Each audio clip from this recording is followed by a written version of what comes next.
Hello, welcome to NTM. Sorry for the delay. The old day job got in the way as usual. It's finally time to release the debate that I had with Hagen that I introduced, did a little teaser for before, and we had a really good discussion. It went on for actually almost 3 hours. And we covered a range of topics, but it was essentially, as advertised, um, capitalism v socialism or leftism. As I said, Hagen is German and a self-prescribed leftist.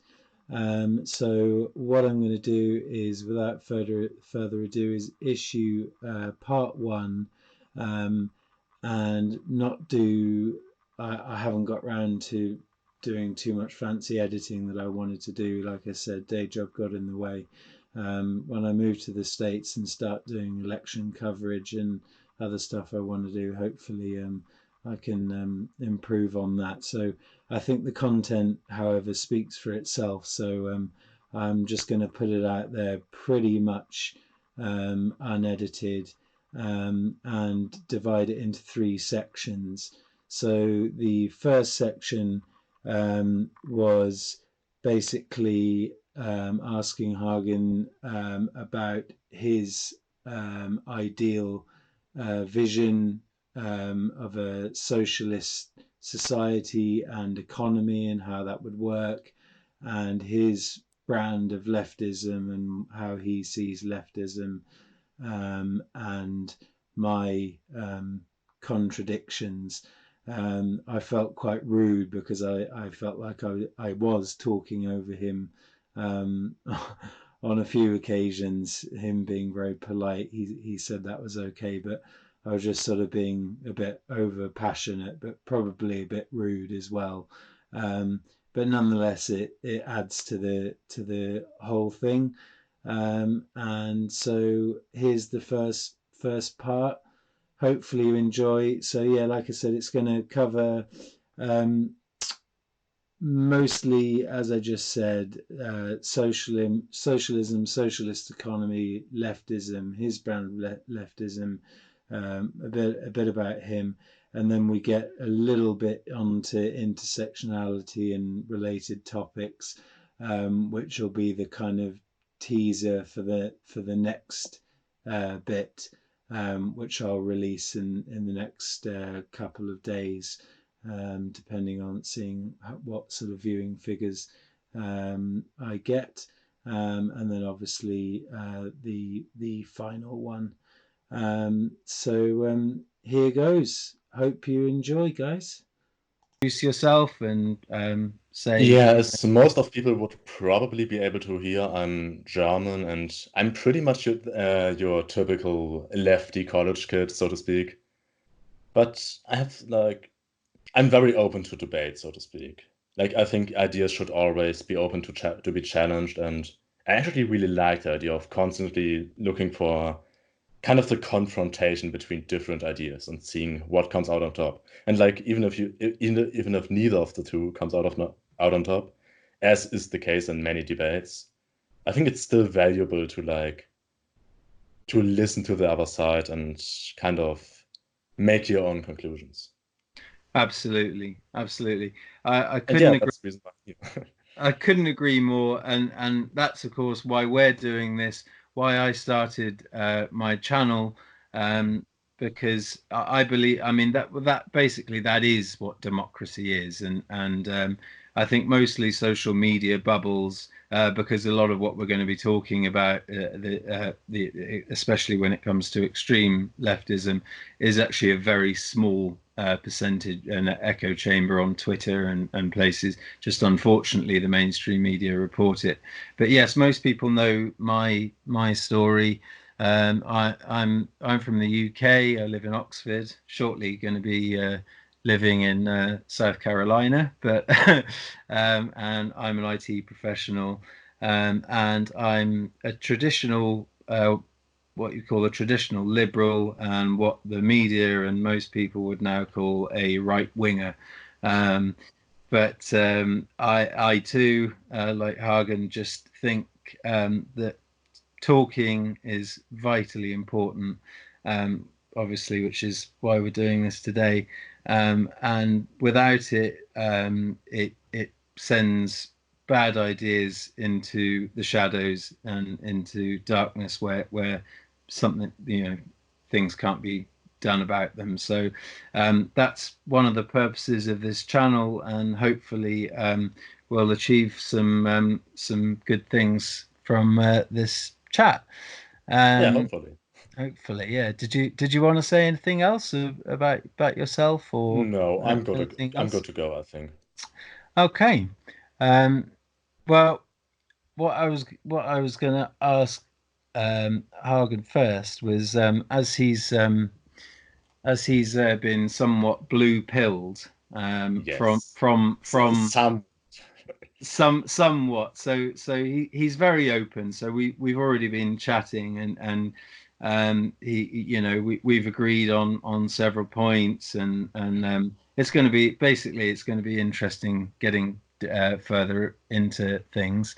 Um, but first of all, as I was going to ask you, um, as you're now interested in the idea of socialism, um, what would your perfect model slash application of socialism be? What's your vision? What would be your ideal vision, and also how would you go about implementing that?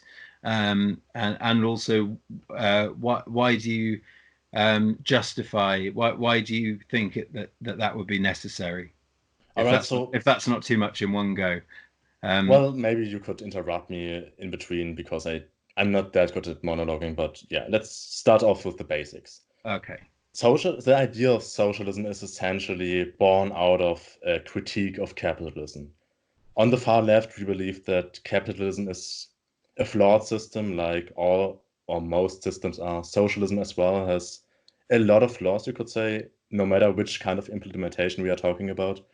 But we generally believe that socialism would be a step up and a possibility for a future where perhaps we could eventually overcome all the flaws that are currently plaguing us.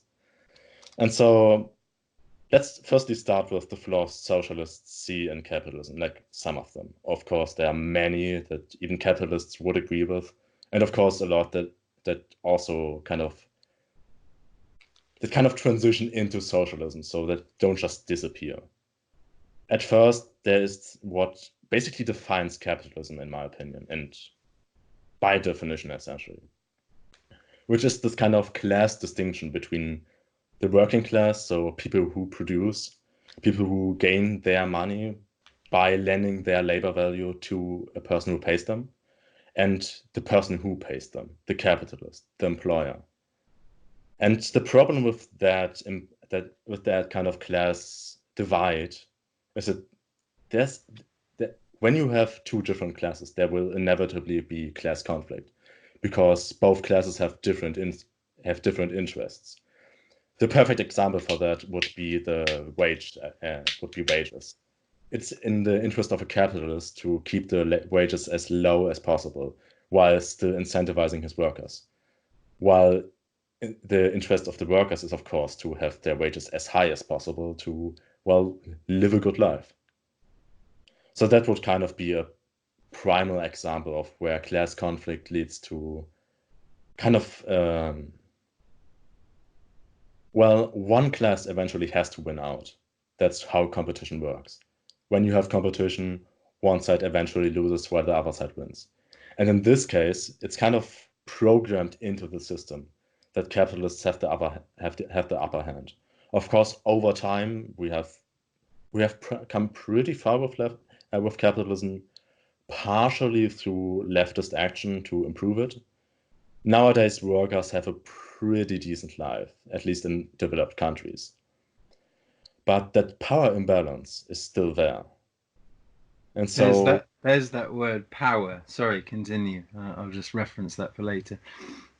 yeah, it's definitely, and I know you will have an issue with that, but it's definitely kind of an oppressor-oppressed dynamic. But yeah, the problems that leads to is that the interests of the capitalist class, which is by far the minority of people, will be overly represented in what actually gets done. Which also, of course, leads to an issue with democratic principles. A prime example of that would be how presidential campaigns, for example, in the US currently, are primarily sponsored by capitalists and by rich people, and which inevitably leads to their interests being the predominant force in politics, which of course isn't a good thing when you want your democracy to represent the majority of people. Then a big Marxist talking point would be the exploitation of workers and kind of the extraction of what is essentially the value they produce through their labor. The idea is that, let's take a car production. When you sell the car, the price of that is of course determined by the free market. But how you get to the product that can eventually be sold is solely through labor, not through an employer that simply pays the wages. Now, of course, most employers, most all CEOs do a lot of work themselves, often far more than an individual worker. But the idea that, like, the issue with that is how much more value should be assigned to that work? I mean, let's say a worker works in 40-hour week and the CEO works 80 hours a week. That 80-hour a week doesn't make up for like the 1,000 times more money that CEO receives. So we kind of need to look at, okay, how is the value produced and how much is each of the people responsible for that value actually being paid? And that's kind of where the power imbalance comes in.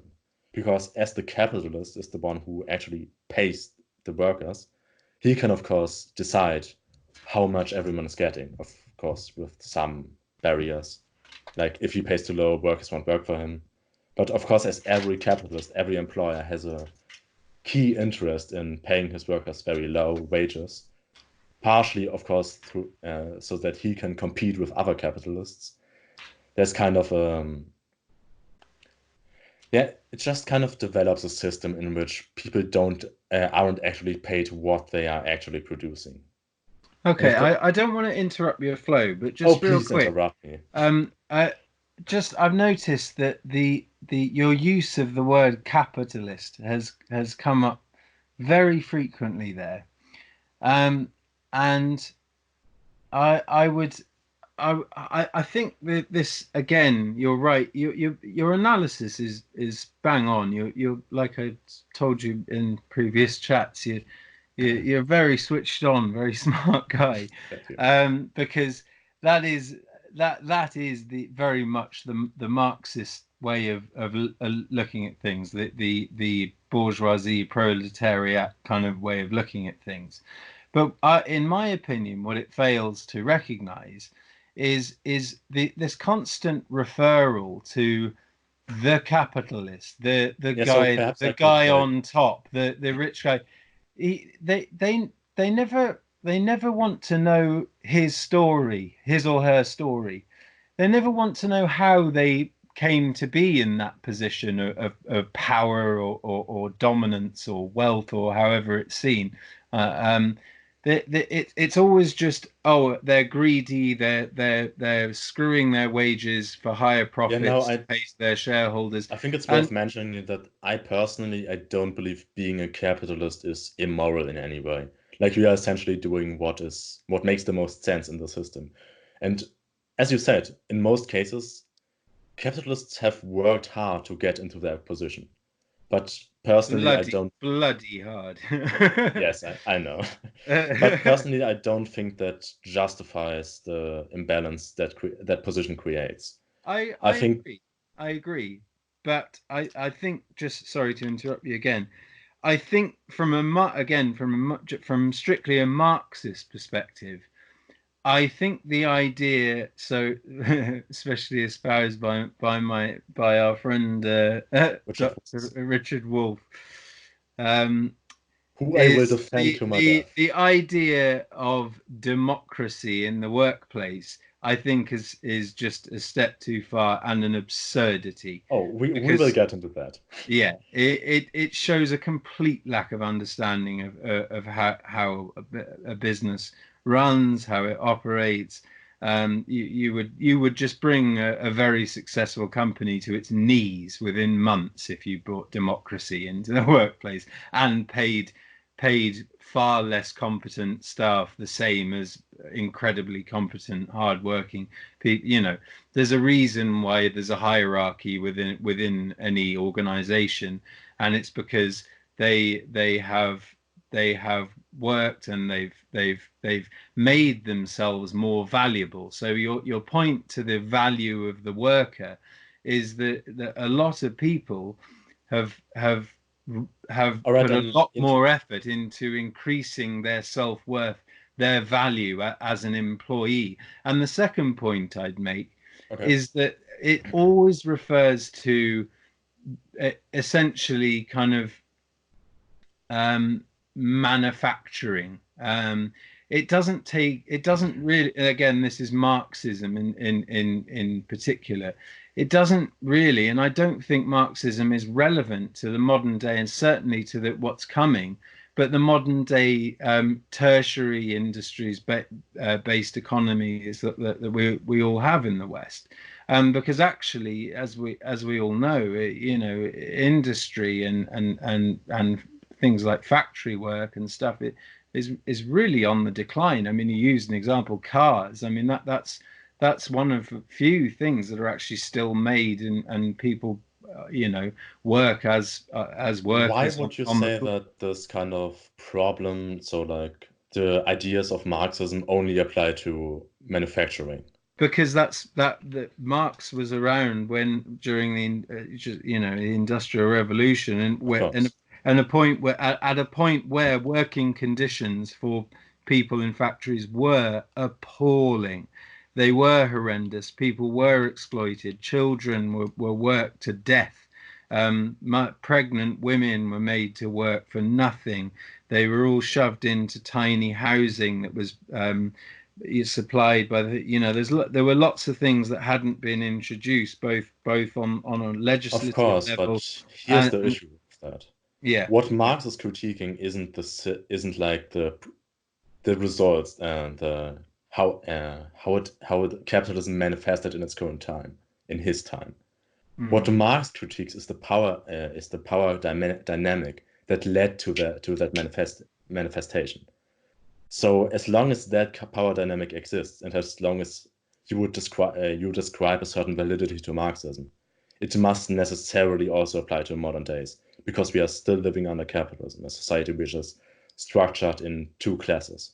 So do you mean he was referring to the bourgeoisie, the people who already had money and wealth and that were able to invest and make these factories and do all of this and then exploit their workers, and therefore they were already in a position of power and you know Well, a it's better. less about if they already had that money. As I said, most CEOs nowadays have worked really, really hard to get into their positions. But what socialists critique isn't like the act of becoming a CEO. It's not being a capitalist. It's the system that makes it possible for hardworking people to get into these kinds of positions where they eventually are incentivized to make most of their money not through their hard work, but through the exploitation of other people's work. But is it exploitation? It That's the is, in my question. opinion. Well, the thing is, and my argument with this, and of course, this is the whole point. You can disagree with me. Anyone can disagree with me. Okay. But the human race um, has had inequality since the beginning of time. Hunter-gatherers, the ones that were stronger and fitter, got to the lion's share of the food and got to eat first. It was just the way things went, and they led the tribe usually. Of course. And there was a hierarchy. We've had hierarchies for centuries. I know that's quoting basically straight from Jordan Peterson, but it is nonetheless a fact. Now, there's another thing that again, Peterson, but this isn't. I'm not just trumpeting him. This is my own independent thought. Is you and this comes from experience of employing people myself, I mean, yeah, through. something that might be worth mentioning is you actually have quite some business experience yourself. I So, do. like, you essentially are on the other side of this I argument, do. I've lost not only everything. ideologically, but I've also in terms I- of experience. I've lost everything and gone bankrupt and that was down to mainly down to investing in my workers, and I had to remortgage my house in order to pay 1 month of staff salary. They went to go home and sleep like babies whilst I was worried about losing my house, which I did. And then unfortunately, I eventually had to lay them off, and it was devastating. But as every successful entrepreneur will tell you, most have been gone bankrupt once. Some have or failed at least once, and it gives you character. It gives you um, you learn from it, which is the most important thing, and it gives you strength. And not everybody is cut out to do that, and that's my point. Do you know what is a big factor in how well you will do in the free market? What? Your starting capital. I started my first business with £300 from a post office savings account that my grandmother had started when I was a baby, and it had amounted £300 by the time I was 14. I started that, and I turned over nearly £17,000 in the first year. So yes, that is a factor, and it helps because if you're less if you just throw money at marketing and all these things and you have the money, yes, if you have money, you can speculate to accumulate. Generally, if you're really fucking stupid, you can just blow it all. But no, But if my I could maybe continue with my of points, course. Oh, sorry, that yeah, because is, you'll lose your train of thought, won't you? Yeah, sorry, carry on. no, it's not a problem. I have at least a few notes here. So that is kind of another problem I would like to get into.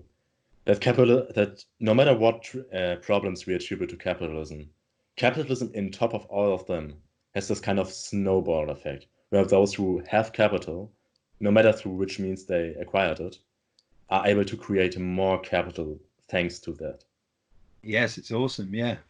It's not really awesome because it makes it so that it Well, makes I it. don't mean to be frivolous, but as I just said, I have had, as a result of what I've done, I've had 7 different companies now.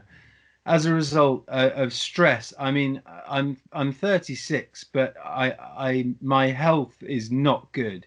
My mental health, in particular, I have severely suffered with stress, anxiety. I came out in hives. I've had I've had mutism and agoraphobia where I haven't been able to leave the house. I've had severe problems. I've lost everything. I have worked my arse off to now be at the point where, yes, I now have equity. I have several properties, and yes, if I need more capital, I can borrow against the equity at a very low interest rate, and I can if I want 50, if I need 50 grand for something, I can get it in a couple of weeks against my properties. But so yes, that's frustrating as hell for people who are just starting out, or people who are younger who can't get on the property ladder. There's plenty of people my age who can't get on the property ladder either still. Because I was in my 20s when the crash happened. And fortunately, I'd already bought property by then. But again, I went into negative equity with one of the properties, and very nearly lost that. I had to spend everything I'd saved for 6 years on putting the equity into the property. Otherwise, they were going to repossess the house. Anyway, I'm not. It's not a sob story. I'm just saying that I'm not even one of these multi-millionaires who Of who course who not. who have made them, done all that from nothing.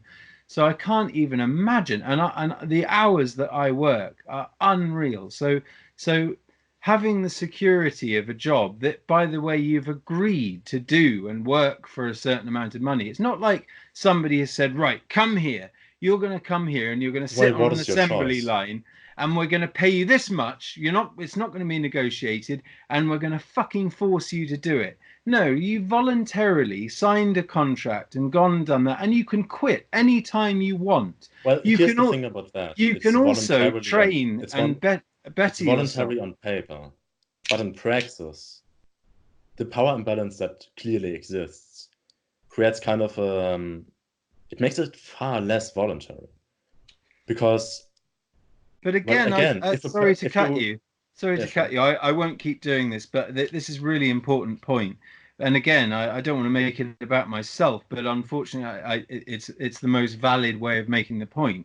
Do you know what I did when I had nothing, when I went bankrupt and I didn't have a penny. I came out of court. I couldn't even get a bank account. I was absolutely penniless. Like I had nothing. I didn't even sign on for benefits because I refused to. What I did is I sold the one asset I had left, which was a car that wasn't worth very much money, a few £1,000s. I used that for a deposit on a flat, and fortunately had a skill set, and I found a job, and I went and worked for, and again, not poor me, but going and working for 26,000 a year when you've been earning 150, 200,000, sometimes a lot more than that, is quite a, it's like having Sky TV or cable TV if you're in the States. You don't want to lose that, once you've had it, so having that crash down. So, and that's what I did, is I did that job for 2 years, and I didn't have a social life. I didn't do anything. All I did was saved. I saved and saved and saved and saved. I fucking hated the job. I hated the people, because I've always just been one of those people. I work for myself. So, and that's what I did. I built myself back up again. I reinvested. And then I started moonlighting. So working at night when I finished working there on a, on an internet-based company. And then once that had taken off enough, I quit that job, and then I was away again. So this point about it not being, it sort of being, I get what you're saying, and people do get stuck in those jobs because they live, they're kind of in that living for the weekend thing. They're blowing their money because it's a depressing job, and so they're buying themselves clothes or going out drinking at the weekends or doing whatever they need to do, and they're not saving and they're not thinking about their future. So again, this isn't a critique of anybody, and I'm not saying people are lazy and they should get off, they should, that famous line, pull themselves up by the bootstraps or anything. I'm just saying that the opportunity that is always there to better yourself and move up the ladder. Another person I know who was a single mum, and she with a baby and everything, did work like 3 jobs, to pay for childcare and go to night school and everything, and ended up eventually, passing the bar and becoming a lawyer. And she did that all for her son. But I'm saying she was destitute in a council house with no money, no father around, and a dependent child, screaming child. And she made herself a lawyer, and now she's super successful. So people do it. People do this. So Of course. there's a so I'll finish there. But that's one of my critiques of these people that say, oh, they're so oppressed and they don't have a choice. And it's like, well, they do. That there's another factor which I'll get to, but I'll let you continue. I'm sorry for All right, interrupting. so there are 2 points of critique I would like to make about what you just said. Of Sure. course, overall, I agree.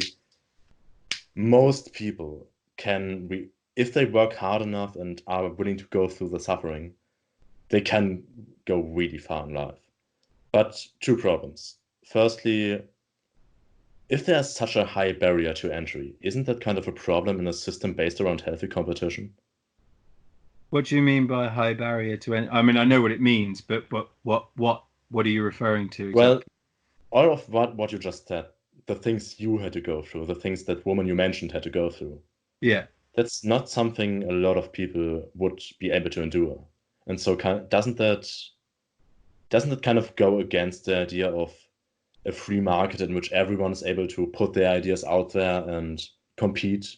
But if you're not willing or able to endure it, then you shouldn't be saying I want to demand higher wages for doing exactly what I'm doing. I'm not willing to endure and work harder, but I But want more money. couldn't you make that argument for most flawed systems? That as long as you work, as long as you do things the best way possible, no matter the consequences, can go far. Um, Like that's yeah, kind of the you can second make point I that want. argument, but it's a damn good one and Well, a very valid one. that's kind of the thing, the second point of critique. Shouldn't we try our utmost best to make people suffer less like that? Like to me, it seems but like but but if anyone who has like this wants to get something in life, wants to have a healthy life, perhaps has a visionary idea they want to get out there, should these oh people no, really have to suffer my like friend, this? that is where you're wrong. I don't see what I've done as suffering. It's given me an enormous sense of achievement and purpose and meaning in my life. I'm pride and unbelievable. You don't get that from doing a dead end 9 to 5 job that you fucking hate. Of course not. Might Which have to is, by bleep the way, that. one more issue I You have. don't get meaning. Yes, it's been horrible, but also it's been amazing, and that's life. That is life. That's the other thing is this idea that on the left in general, not even the far left, this idea that life should be so easy and cushy for everybody. If it is, then you don't. There's no reward. You don't. It's just on a flat plane. There's no. You never get that. You never get any highs. You have occasional lows, but you never have any highs. Having goals and setting yourself targets and meeting them gives you an immense feeling of satisfaction and achievement. But you And would if have had that kind of satisfaction with you could have had that without going through bankruptcy and all that.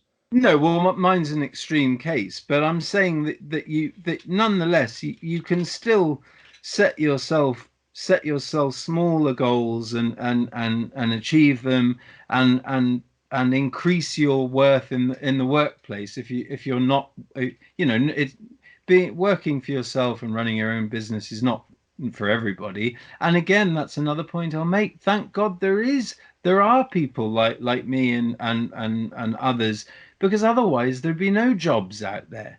If you had a bunch of Marxists all going Well, around, as a you know, socialist, I would of course find that good. you'd find that good. Well, how would people live and eat and Well, the entire idea of a job, like of employment, is that there's a person who employs you. Socialists generally want a society in which enterprises are less of an in which you don't really work for an enterprise, you are part of that enterprise. The enterprise is a collective. Of course, there will be a hierarchy because it would be utterly insane to like not have a manager that is competent and have everyone decide, perhaps by the vote, what kind of things must be done.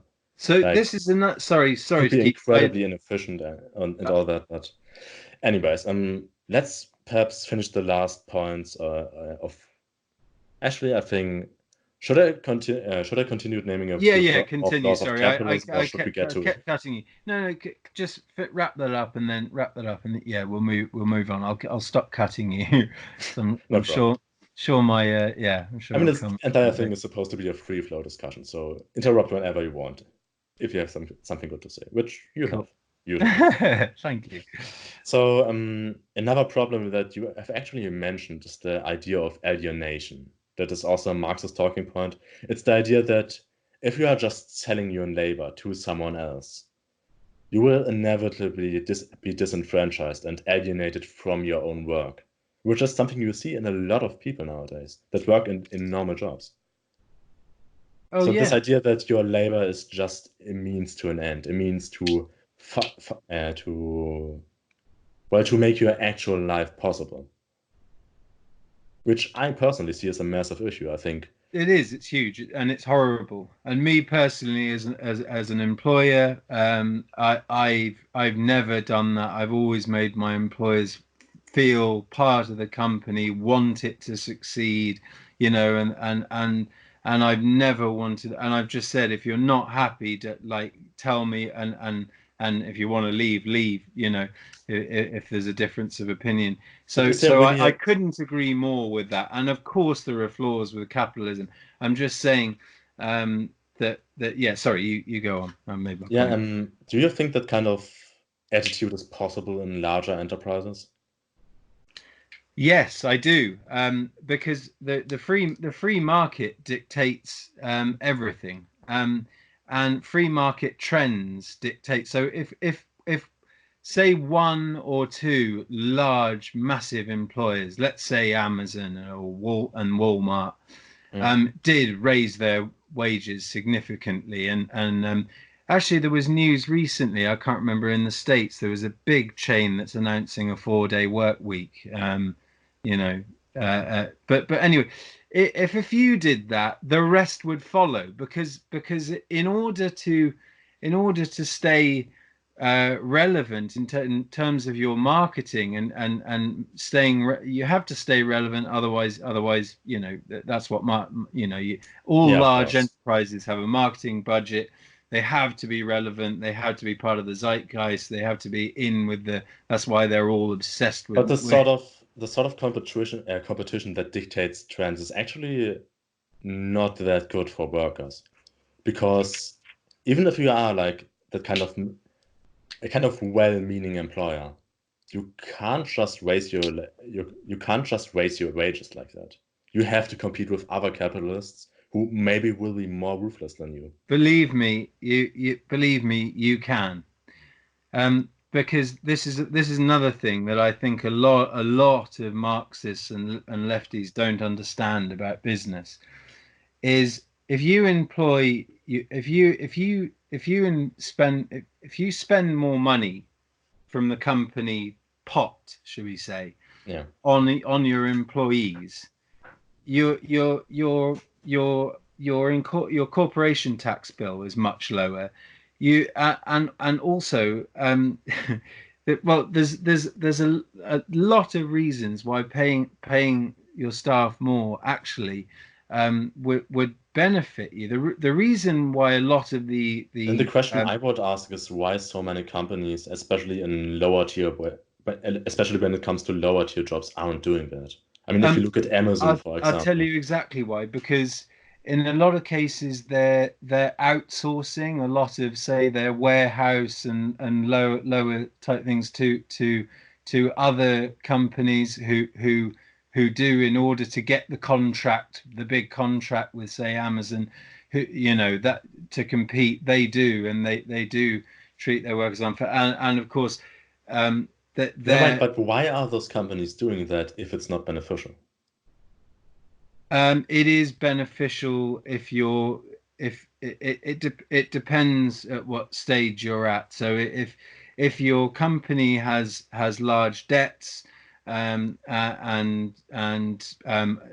depends what type of company it is, basically, and what taxes you're paying. So whether you're paying VAT and corp tax, and whether it's a tertiary tertiary industry or whether it's manufacturing, whether you're dealing with, say, lots of equipment, lots of stock, lots of lots of operational costs. If you have a lot of operational costs, then yes, it's more difficult to pay your staff more money, because the money, month to month isn't there, because your operational costs are taking it out, as the money's coming in. So unless you want to borrow in order to pay your staff more, to invest in your staff, which in my opinion wouldn't necessarily be the most terrible idea, depending on the type of business. But yes, there are certain businesses where unfortunately it doesn't lend well. But if you're talking about the economy of the future, and the things that make all of our economies, Germany's the biggest economy in Europe.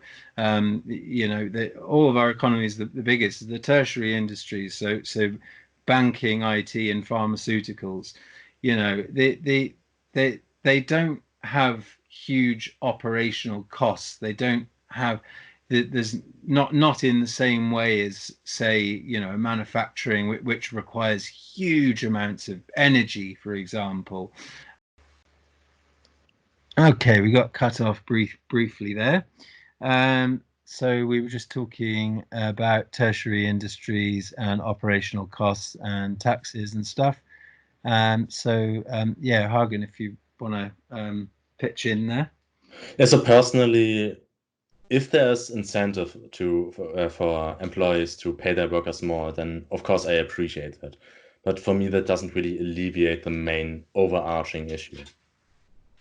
And of course, it also is a problem when there are employees who aren't incentivized like that, which is still the case with a lot of companies. Like, I think the example we mentioned was Amazon. Yeah. So okay. So, but again, going back to these ones where they can't pay high staff wages. Yeah. So no, but it's good that you brought like a bit of nuance into the whole thing. Yeah. To show that competition can actually incentivize paying higher wages. Let's take that. Yeah, and let's take that. So yeah, and so what that would do is then, yeah, that would then make the others look like fools, and they'd all fall in line. And that has happened, actually. That has happened with a lot of things in a lot of cases. But let's go back to that example of, say, working as a warehouse operative for minimum wage. Horrible job. There have been stories about, apparently, the Amazon ones where they're barely allowed to go for a toilet break, and they have like buzzers, electric shock things or something. I don't know. Yeah, it's terrible. True. I don't know if that's true. That's appalling, But for me, I would very much see that as a stopgap, like start job. That is a get on first rung of the ladder. Better than doing nothing. Better than sitting on your ass claiming benefits, getting depressed, and maybe getting dependency issues and mental health issues. Because even though it's depressing as hell, you're still able to go to the pub and have a pint and say, "Oh, work was terrible today," and you're part of it. You're part of the workforce. And again, if you're smart and you live, in this case, below your means, and you're able to save just a little bit, you can maybe move a little bit up the ladder there, and then you can then move to a slightly higher paying job, and so forth. So this is possible, and this is the idea of the free market, that people aren't just trapped, and there's nothing they can do about it. And of course, utopia is not possible. For everybody to be able to just spend their time doing arts and crafts, they'd get bored. They'd get bored shitless.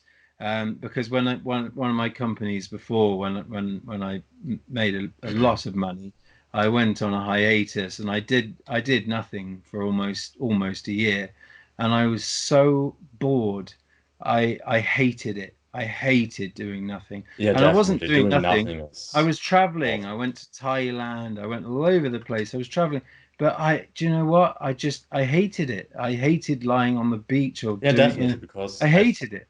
I fundamentally agree that humans need some kind of purpose, Yes, something to feel fulfilled. it's instilled in us biologically, which is something that extreme lefties are forgetting about. But that's for probably a bit I don't later on. think so. I think especially like on the really extreme ends, like if you go into things like anarcho-communism and stuff like that, I think on in these kinds of ideologies, people actually embrace the idea of purpose. Like for example, if you read Kropotkin, The Conquest of Bread, he talks a lot about how his kind of society, everyone would be working towards this, everyone would be incentivized to work towards the society.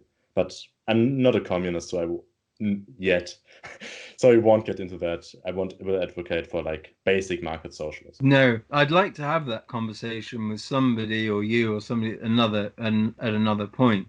But the socialism one will do because again, Yeah, socialism but is a lot more realistic, and for most socialists, me included, socialism is actually like a step towards communism. Like a lot of socialists believe that that a communistic society would be desirable, but don't believe that it is really possible in our current conditions. And that kind of includes me. well, I don't even really know how a communistic society would look like.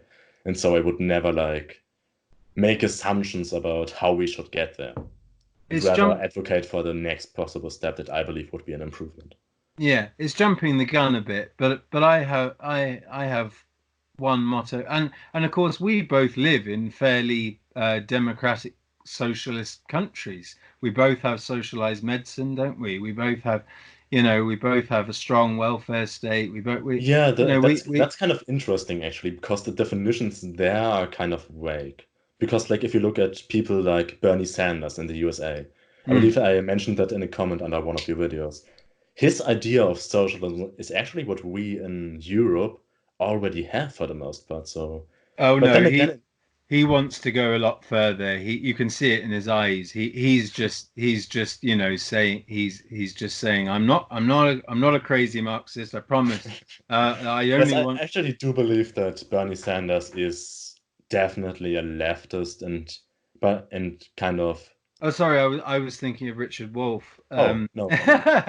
Yeah, no, No, Richard Wolff definitely is like Bernie. is a Well, I market don't know. socialist. I mean, he honeymooned in Russia and referred to the bread and milk lines as a good thing.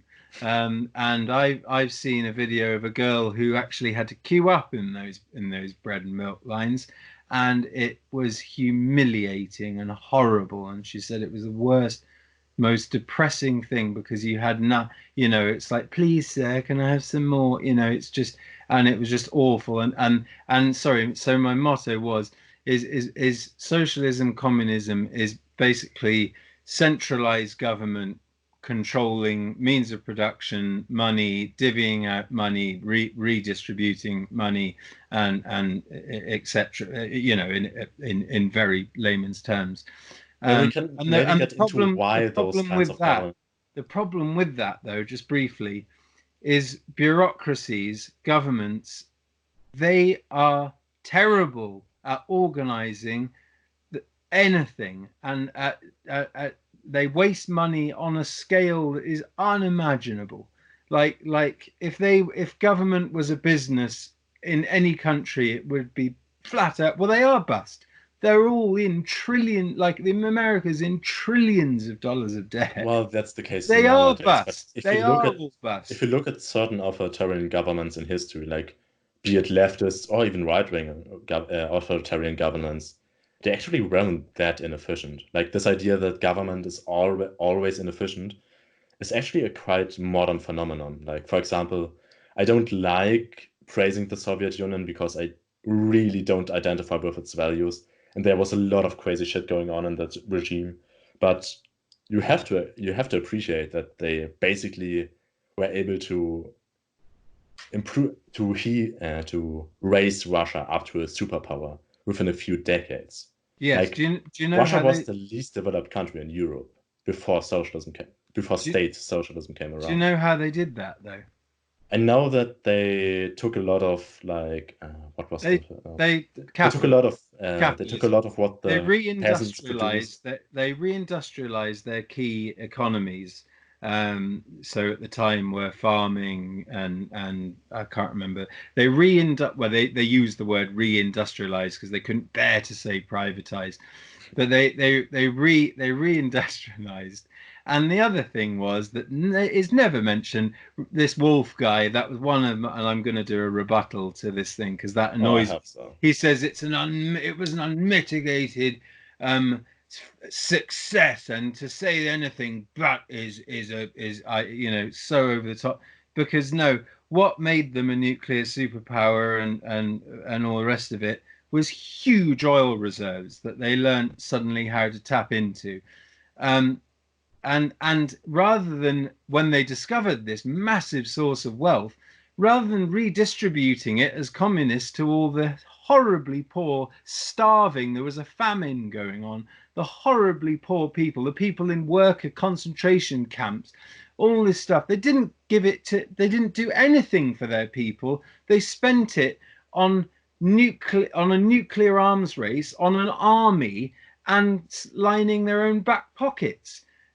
So no, I'm sorry that the idea that Russia was this as a communist country, whether you and they keep that's the other thing because every time a socialist or a communist has a go at it, they say, oh, well, the last person didn't do it right. So whether it's Leninism, Stalinism, Maoism, they always rename it slightly because this Because time it's they going to are work. different ideologies. Well, they are They have the because same goals because and the values other in a all the sense. other ones have been abject failures. But the underpinnings are all Marxist based, Sure. and are of course based on the same principles.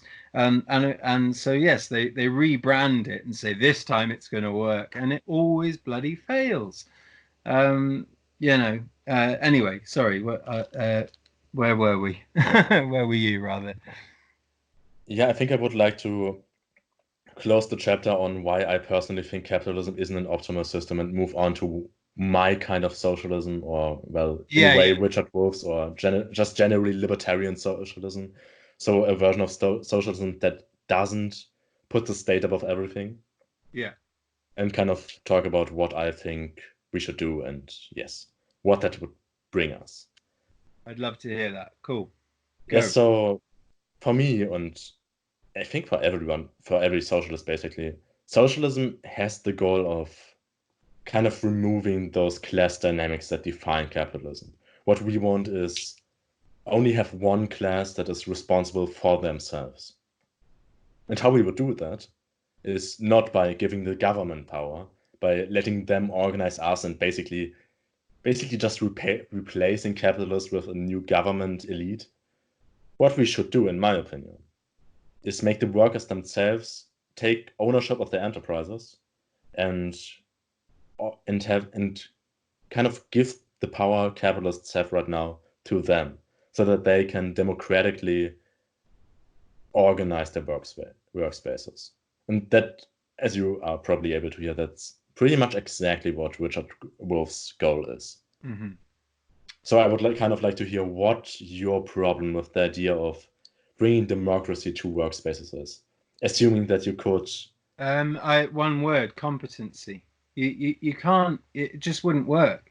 You But you wouldn't. can You can't democratically just elect say the most competent person, right? you can. But then what do you get? The same as what we've already got: a hierarchy of the most competent, the most because naturally that's how humans organize themselves.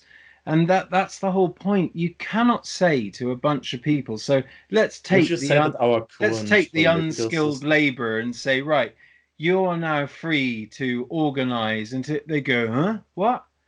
I don't want to. I don't know. I don't know anything about that. Don't put that pressure on me. You know what?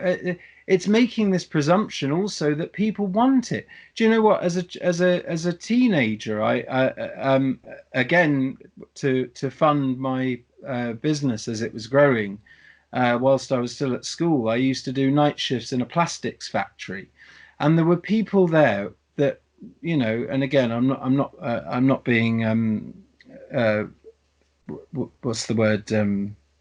Anecdotal. Nasty or oh God, damn, I have got a better vocabulary than this. I swear. That's why I said your English is better than mine. Um, uh, I don't think any of us would.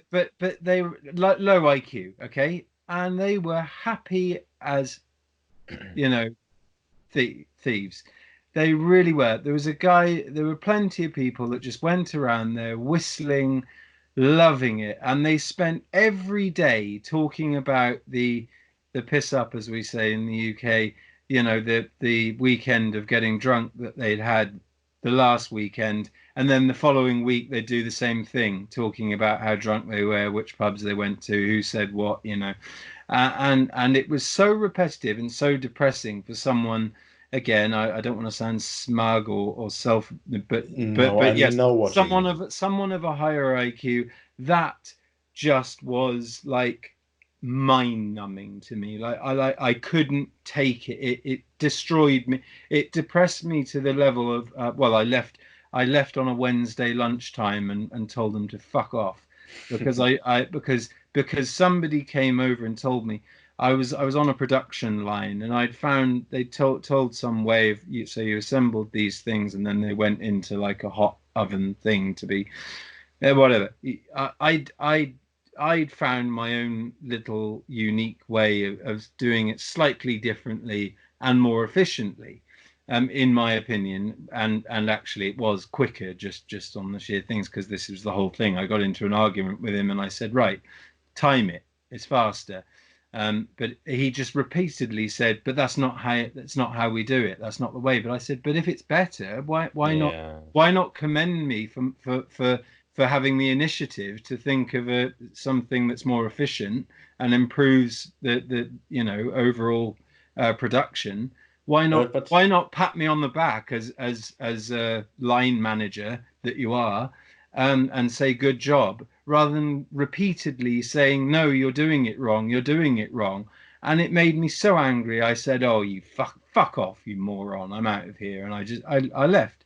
But no, the point was, is though isn't that there an were, argument for workspace democracy? um, Because that conflict right there was between you and your manager, you and your higher up. In a uh, workspace democracy, you would have power. You would have the same power as the manager. yes, but I was a teenager earning they were, I mean, earning what would now be illegal wages, just to prop up things. So it wasn't. I didn't care. I agree if that was my livelihood, but then again, Well, it is the I livelihood of many I people. it is, but that's what I'm saying. The people that for whose livelihood it is, 95, maybe higher percent of them are actually blissfully happy because they're low How can you skill. know that? Because I've seen it. I've spoken to them all, and I don't, again, I don't, derogatory. That's the word. Don't mean it derogatory way, because they're lovely people, but they were Yes, I thick. know, I They know were what they you mean, but do you but think they it's were in thick line as with the pig shit, principles of? and they liked it. They liked their lives, and I do you know what? I was envious of them, because I used to go home and I've got such an overactive racing mind that I can't sleep. I'm constantly coming up with new ideas, thinking about this, that shit. Did I call that person back? And I thought, do you know what? Actually, having a low IQ and just doing your thing and going and then sleeping like a baby and getting up and doing it all again and enjoying it is actually a bit of a blessing. It's actually a bit of a curse, having a high IQ, which again, I hate let's talking let IQ because it's a let's say having high standards for yourself. stand. Yeah, yeah, exactly. So I don't want to sound arrogant at all, but you know what I mean. I So mean, you do, but I know I was exactly what you mean. I was envious of those people, and they were happy. They were happy. Yes, there's a few people there that are miserable, and they don't last long. That's the thing. That there's a percentage in those types of jobs, a very high turnover of people that last like 1-2 weeks, and those people I was just referring to laugh about it and say, oh, they couldn't hack it. They couldn't hack it. They find it Obviously. and that gives them a sense of pride because they think, oh, that pussy, he couldn't take it. He was only here, he was only here for 3 days. I've been here 30 years. It sent me insane, but so yes, there's that as well. There's this idea from the educated elite, Marxist educated elite, that everybody is unsatisfied in their menial job, but that's just not the case. Some people are blissfully happy. That's why Trump got re-elected, because they wanted their manufacturing jobs back. They wanted them back. Hillary said, no, I'm gonna make you all unemployed. We're gonna do wind and solar and renewables and all this stuff. And people wanted their coal mining jobs back. Some people are just happy with what they're doing because it's what they can do. They don't aspire to do anything other than what they're doing. They're happy with their wife and kids, go to church on a Sunday, and they just want that life. And so it's arrogant. It's arrogant of people to presume that everybody is miserable in their horrible job, and that they all want democracy, because so many of them would just say, no, no, no, I don't want democracy. I want instructions. I want to be told what to do. And that is true. That's a fact. So anyway, what do you say to that? Yes, I have two things to say. Firstly, let's assume we don't have exact numbers, so neither of us can say, yeah, no, actually the majority does want that, or the majority doesn't want it. But can't we agree that it would probably be better to give people at least a choice? They have the choice. They don't really. They don't have the choice if they want to participate in their workspace, if they want to have power over their own lives in that sense. Well, anyone who wants to have power over their own lives just can take it. That we live in a free democratic, free market society. It goes back to your thing about this democracy. Anybody, any group of people can get together and start a worker co-op where there's democracy. They can start a business and say, right, let's do this. Let's all be the board of directors. But Let's how all can you pay say it when you ourselves know equally. how hard it is to start a business? Not every business is hard to start. Well, But many why are, don't and a lot of people just aren't capable, even if they want to. what? So that justifies going and stealing somebody else's that they've worked so hard to achieve. Not I that alone, of course. But um yes, I do believe that in the end, the benefits of establishing a kind of socialist society would outweigh the downsides of having to reappropriate someone's wealth. And I mean, optimally, of course, we would pay them for their assets. So like optimally, in an optimal world, we wouldn't just take someone's factory away from them. We would pay them for their factory and then give the factory to the workers. okay, well, But again, that's factory sadly where not realistic. manufacturing is dead in the West. We can't undercut cheap labor from the East. It's something that that Trump is sort of plugging a hole, plugging a leak not very well in the States. But unfortunately, that we're moving Yeah, into but the reason why those jobs are moved towards the East is exactly because of capitalism. Because capitalism wants cheap labor for those kinds of jobs. Because there is this profit motive that incentivizes employees to essentially just pick the most optimal route. And the most optimal route for profit is picking the cheapest worker. yes, and but the difference is they that's a very different type of capitalism where all the capitalist owned industry is owned by the communist government. Um, so the people don't have a chance, don't have a, if they want a job, their skill set is evaluated and they're placed in a job, I and mean, that India is they're capitalist as far as I know. yeah, and it's a massive emerging market. Yes, but it They also has lots of terrible jobs and just awful conditions for the people. Oh, horrendous poverty, people dying on the street. That is down to their what they call their caste system, and the fact that they will not they won't introduce welfare legislation. There's no safety net. It's horrendous. I won't even go to India for that very reason. What two reasons? It stinks, and I don't want to see emaciated, dying poor people on the street as I walk to my nice hotel as I'm staying there, vacationing there. Do you You think it know, would help these people to get more money for the work they offer? for the what of them? Sorry. For the work they offer, for the work they do, for the labor they sell.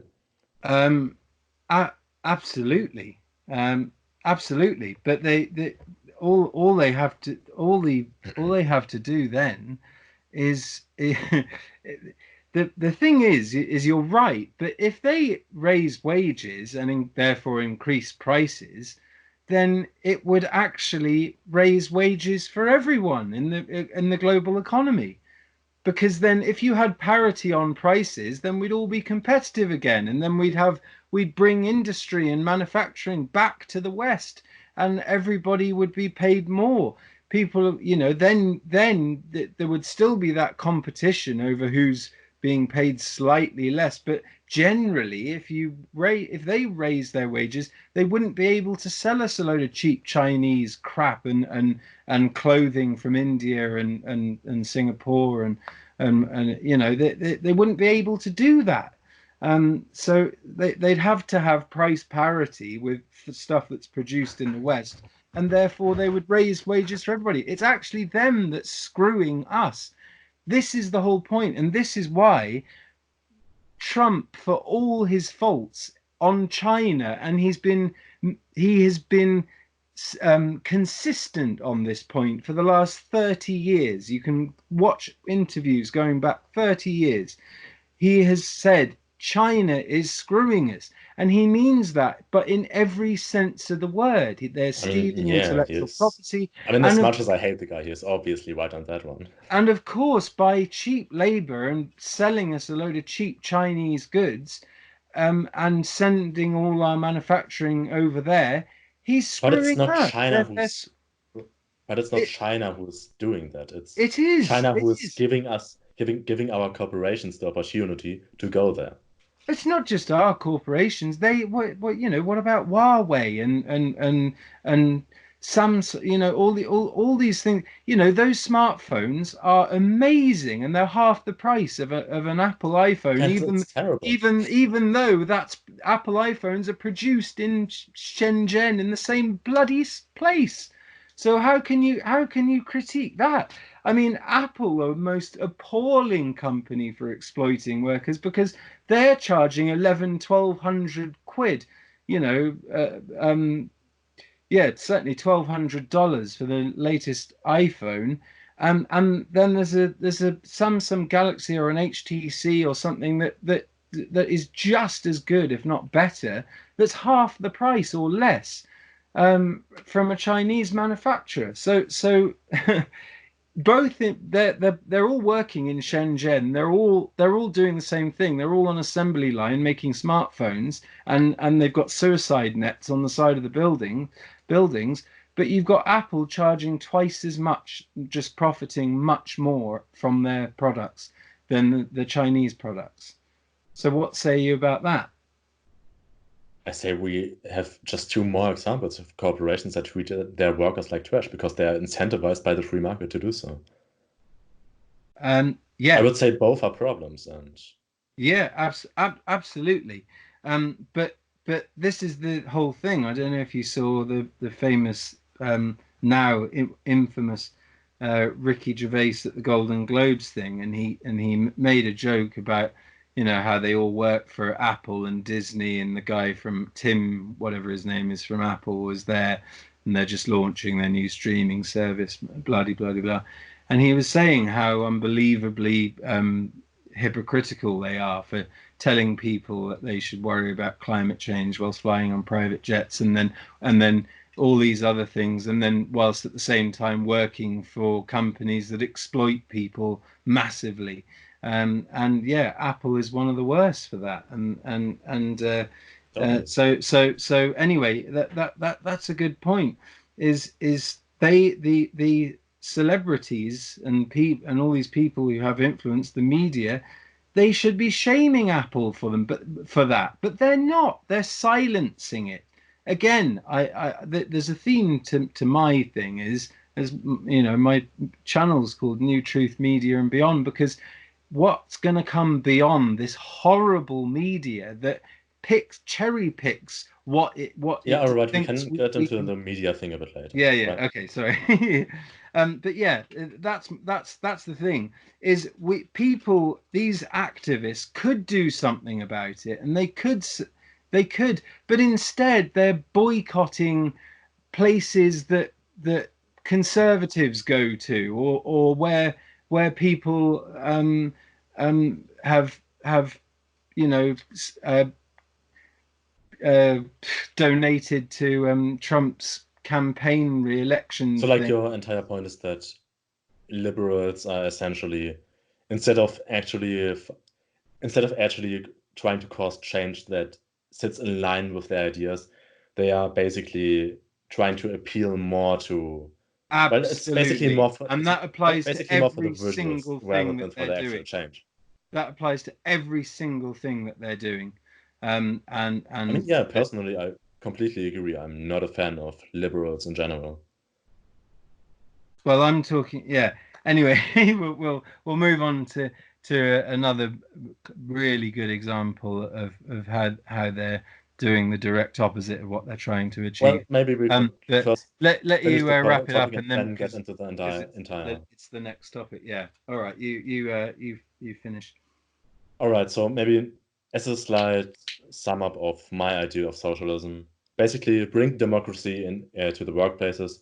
Do that by changing what constitutes private property. A lot of right-wing libertarians are scared that this would increase government power, but I don't think it really would, because private property as a concept is already being enforced by the government. And so we are not really giving the government more power, but just changing the way the government's current power manifests in our world. Hmm. I agree. I agree with that. The problem with private property is property, the actual buildings themselves have very little value in comparison. It's the very small square footage of land that they sit on that's worth the money, and that is owned by a family that's owned it for hundreds of years. Especially in London, you get, you know, you can rebuild a house for £60,000 or less. That's about $80,000 US.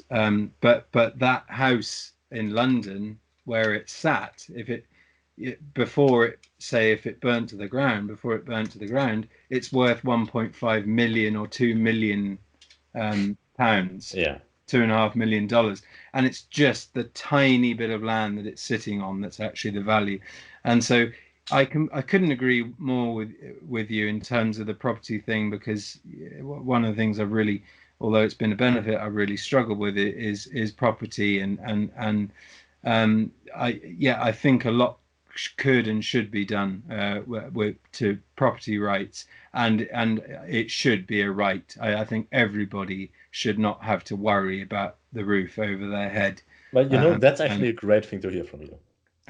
Absolutely, no, I'm very for increasing social programs, public services, and so I'm all for that. I mean, I'm on a crusade to try and improve mental health in this country in particular, but everywhere. I think there things that we need to invest in, We need to invest in our people.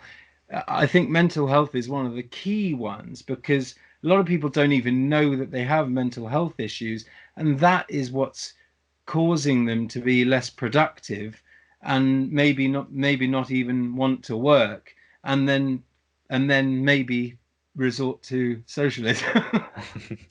Yeah, But no, those no, type of social. but Yeah. seriously, I really do. I'm all for the the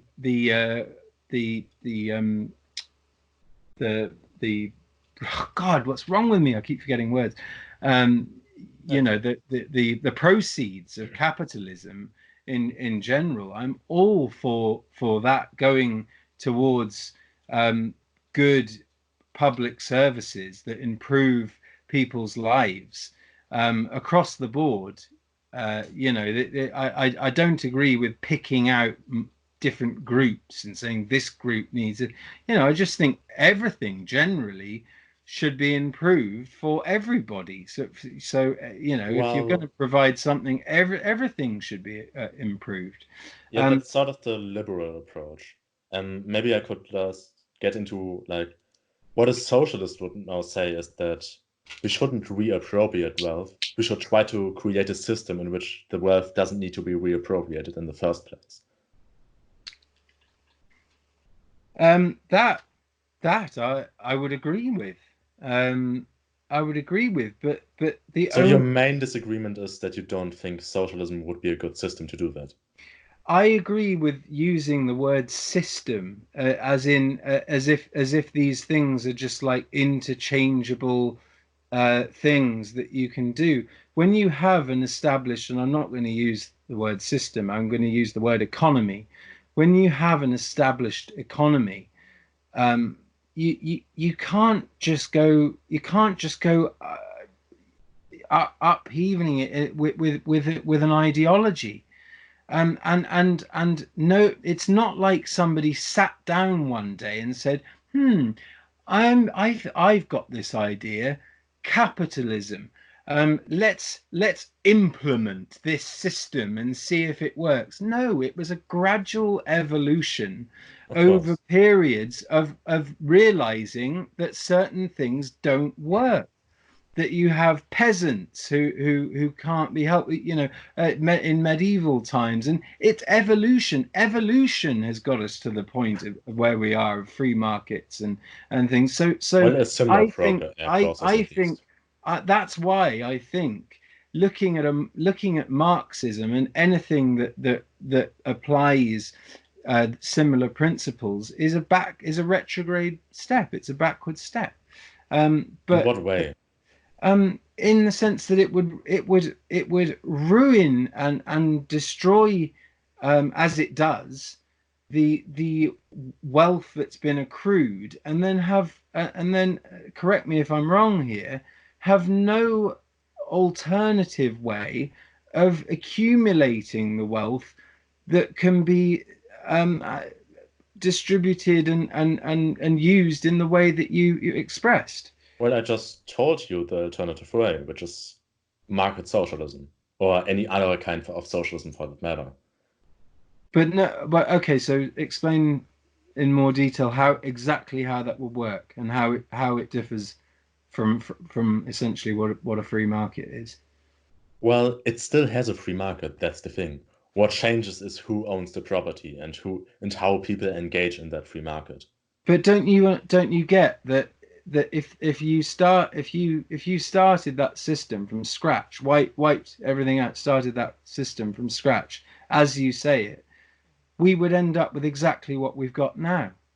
Because the more ambitious, the stronger will, the hierarchy would build, and you'd get to the same point again. But it would be a hierarchy that is still like that's I think the main difference between a democratically elected manager and someone who has, let's say, fought for that, gotten to that position by hard work. A democratically elected manager might be just as competent, but the main difference is that he is accountable to his people. Similar to how, for example, the president of the United States is to some extent accountable to the people there. That's the main benefit of democracy, that competence alone is still vitally important, I, but I'm that the people I'm are who accountable to my decide that employees. Hmm? They can sue me for wrongful dismissal. They can sue me for harassment, even if I haven't done anything. My God, employing people is a headache, especially in this country where you have to pay a thing called PAYE, which is a tax on top of what you're. So they pay their tax at an extortionate rate. You pay them, and you pay the government a thing called PAYE, which helps HMRC, Her Majesty's Revenue and Customs, the equivalent of the IRS. I don't know what you call it in Germany. It helps them administrate all these things and do it. So you're paying. So while the employer thinks you're paying them X amount per month, you're actually paying like an extra 500 quid on top of that they Yeah, of don't know course. about. They don't know about. You're paying the tax man that, and then they can turn around, they can say, they can accuse you of things, they can sue you of all sorts of things. You are absolutely beholden to those people. So in a way, you are democratically elected because people have elected and willfully decided to work for you, and they've signed a contract and agreed to work for you under the conditions that you've preset. So in a way they have done. But I understand what you're saying. And the thing is I agree. The thing is I'm not, and I don't think anyone is. It's some kind of monster that wants people to be exploited, No, definitely not. ever. I just think that that where the idea of socialism goes wrong is they fail to see that basically we've got to the point where we're at from socialism. We've got to that point because we found a way of accumulating wealth, then taxing the people that make the wealth, and then providing services, and protection, and all these things, public transport, pavements, roads, healthcare. Even in America, you get emergency care for free. You know, we've already done that to an extent, and I think increasing that is a there's nothing wrong with that. Where I disagree is going into established companies and dictating, and Hmm. telling them what to do with their own staff, their own policies, procedures, management structure, everything, and assuming some kind of, not just control, but also ownership of that. That's what makes, as somebody who has built businesses from nothing and gone bankrupt doing it, the idea of somebody coming to my business and saying, right, we're now, I mean, Jeremy Corbyn over here was threatening it. He was threatening to take 20% of my company, literally my company. Um, just we're going to come in under government legislation. We now own 20% of your company, and we're going to tell you what to do. I would shoot myself than I'd literally commit suicide than allow someone to do that, because I have worked too fucking hard, and I have done, and that's the thing. I've employed people so they've been able to get mortgages and their own homes and have children and stuff. So I have done things, and done things for society. I give to charity. I'm not a bad guy, but I draw the line at the idea of somebody coming in and taking over my fucking business. And that I think is the problem I have with socialism, on its face. And the last thing I'll say, is our friend Wolf always keeps referring to the Scandinavian countries, and indeed ours. Our middle class gets hit with those high taxes the hardest than any other. We still have the top 1% on a massive scale in all of those countries. Do You you know do, why that is? yeah, because they can afford really good accountants.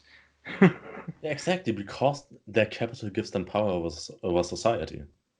um, yes, but they're also considerably richer in the first place, so it wouldn't make any difference. There's an interesting experiment done about taxation, but anyway, we're going on too long about this. Um, where we Right, so essentially, to sum things up, Yeah. your main issue with socialism is the idea that to achieve that sort of society, we would inevitably have to infringe on someone else's private property rights and take away the business they have created. Yes, Okay. absolutely. Yeah, because also it would have devastating effects. It would, like I said, it would bring companies to their knees because if you raise taxes on them as well, it would, my God, the combination of the two would just cause can't it would just and I then mean, no. a socialist society wouldn't need more taxes because the workers would already all have more money. So you would generally need less social security. Yes, but you know how governments work. They would then make the argument, well, now, thanks to us, you're all doing a lot better. We just need to bump up the taxes because we Well, want to and do this and that we is want to why do I'm a this. libertarian socialist. Wow, there's so many. This is why I think, like a lot of people are saying, I think the whole notion of left and right, I think, is outdated, and I think we need to change that because Well, I think um, there's somewhat of a reason behind left and right. I think how I would put it, and I actually have this definition from Jordan Peterson of all people, is the idea that the right generally tends to be in favor of hierarchies, while the left tends to be more critical of them. And I believe in that sense there is at least some value to the distinction.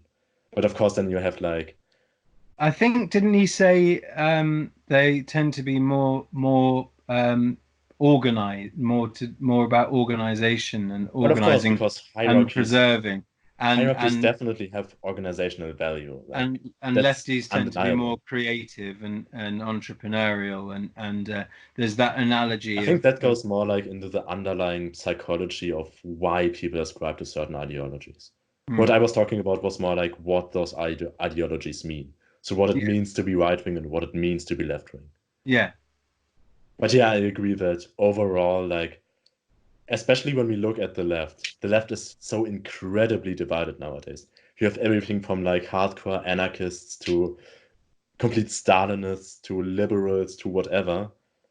There's so many different subsections of the left that's really hard to really identify as an overall leftist nowadays, even though I would say leftist is still a valid term. I mean, I call myself a leftist, so yeah. yeah. You're right, and it's hard to know. I mean, if you look at the right as well, like if someone who is far right could be either an anarcho-capitalist, so someone who just wants capitalism and just wants the government completely out of the picture, or a far right could also talk about a literal Nazi.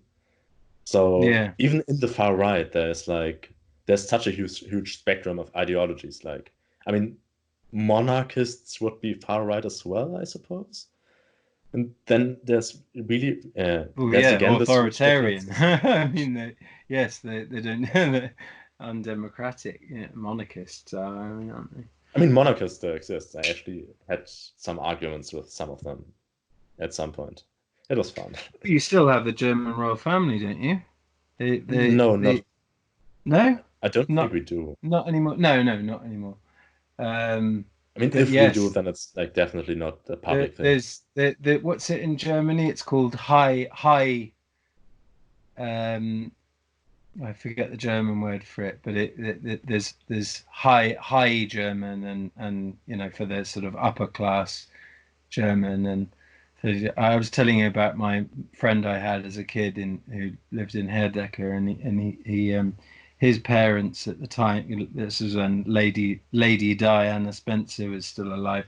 They were obsessed with her because they I don't know they I don't know why, but anyway, they talked about the British royal family quite a lot. But anyway, that's a tangent. Yeah.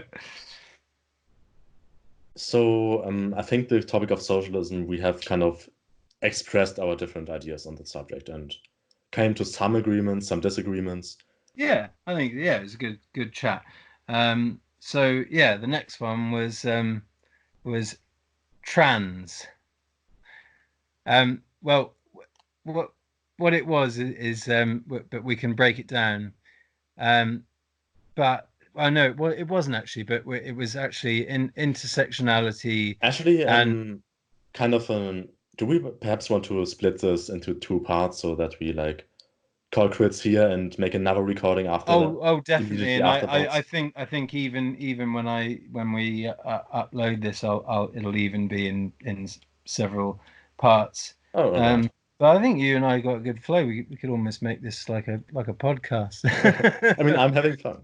I'm having fun too. That's We could right. just discuss the issues of the day, and